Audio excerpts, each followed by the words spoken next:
નમસ્કાર દર્શક મિત્રો, ગુજ્જુ દર્શન ન્યૂઝમાં આપનું સ્વાગત છે। જ્યારે આજે રામજીનો જન્મોત્સવ હોય ત્યારે વડોદરા શહેરમાં વર્ષોથી નીકળતી ભગવાન રામજીની શોભાયાત્રા વડોદરા શહેરના રાજમાર્ગો પર ચાર દરવાજા વિસ્તારમાં નીકળી છે। આ રામજીની શોભાયાત્રા કુંભારવાડા વિસ્તારમાંથી નીકળીને અહીંયા જે ન્યાય મંદિર છે ત્યાં સંપન્ન થશે। શાંતિપૂર્ણ માહોલ વચ્ચે અને ચુસ્ત પોલીસ બંદોબસ્તની વચ્ચે આ રામજીની શોભાયાત્રા નીકળી છે। વડોદરામાં રામનવમીના પવિત્ર પર્વની ઉજવણી હંમેશા ભવ્ય અને ઉત્સાહપૂર્વક થતી હોય છે। ખાસ કરીને શહેરના ચાર દરવાજા વિસ્તારથી નીકળતી શોભાયાત્રા જે છે તે આકર્ષણનું કેન્દ્ર બનતી હોય છે।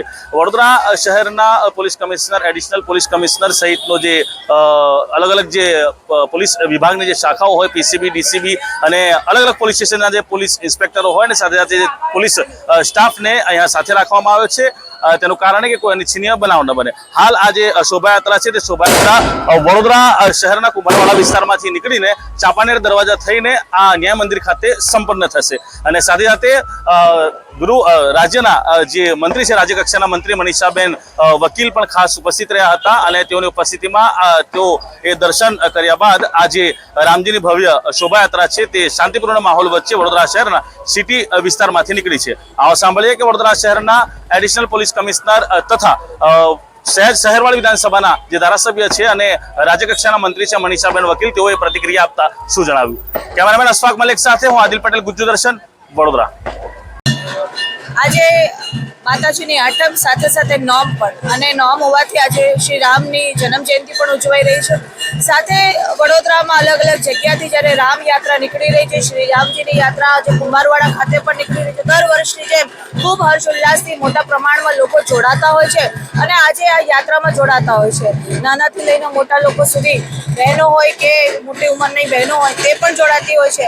અને આજે અયોધ્યા ખાતે પણ આપણે જોયું કે સવારથી અલગ અલગ પ્રોગ્રામ અને જે કાર્યક્રમો ચાલી રહ્યા છે, માતાજીનું હવન પણ ચાલતું હશે અને સાંજ પડે આજે યાત્રા નીકળી રહી છે। ખૂબ સારું વાતાવરણ વડોદરા ખાતે છે અને બધા જ સમાજના લોકો હોય, અલગ અલગ ધર્મના લોકો હોય, આ સનાતનીઓ સાથે જોડાતા હોય છે અને શાંતિપૂર્વક આ યાત્રા નીકળતી હોય છે। તો આજે બધાને ખૂબ ખૂબ શુભેચ્છા પાઠવું છે રામનવમી।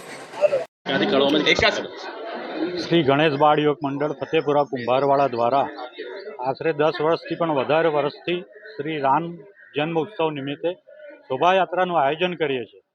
સાથે સાથે કુંભારવાડાથી થઈ ચાંપાનેર દરવાજા, માંડવી ગેટ, માંડવીથી ન્યાય મંદિર, સુરસાગર થઈ હટીલા હનુમાનજી મંદિરે પૂર્ણ થાય છે।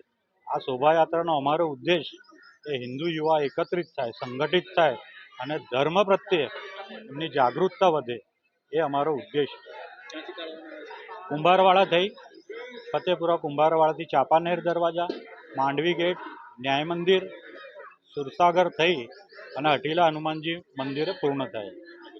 રાજપૂત રણજીત, ફતેપુરા કુંભારવાડા। સૌ જાણો છો એમ રામનવમીના દિવસે વડોદરા શહેરમાં 23 જેટલી રથયાત્રાઓ નીકળે છે। ગઈકાલે આપ સૌ હતા જ, માનનીય કમિશનર શ્રી અને એમની સાથે વડોદરા શહેરના તમામ પોલીસ અધિકારીઓ અને તમામ પોલીસ દ્વારા એસઆરપી સાથે રૂટ ઉપર ફૂટ પેટ્રોલિંગ કરવામાં આવેલું।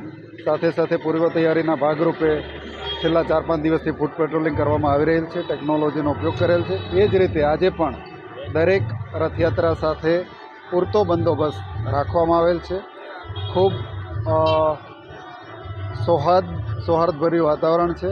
તમામ ધર્મના નાગરિકો રોડ ઉપર જ્યાં રથયાત્રા પસાર થવાની છે ત્યાં ઉપસ્થિત છે અને એમના દ્વારા પણ સ્વાગત કરવામાં આવનાર છે।